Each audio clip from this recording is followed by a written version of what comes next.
Hi, Farmer Dean here, and a lot of people have been asking, how often do I water? And I always tell them, whenever it's needed.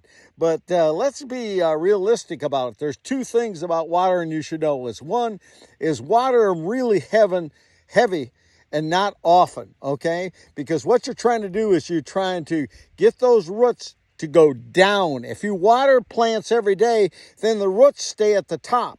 And that's not what you want. You want them to go down so they get all the moisture and the weather doesn't affect them so much. To give you an idea, I'm going to show you my corn that I watered 3 days ago, and you can still see. I watered this corn 3 days ago, and you can still see the moisture that's in them. Okay, so I won't need to water them for a while.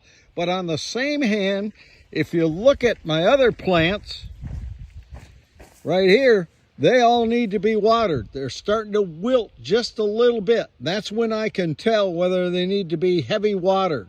So I'm going to turn this water on, and I'll leave it on for probably about 3 hours to make sure that everything's wet.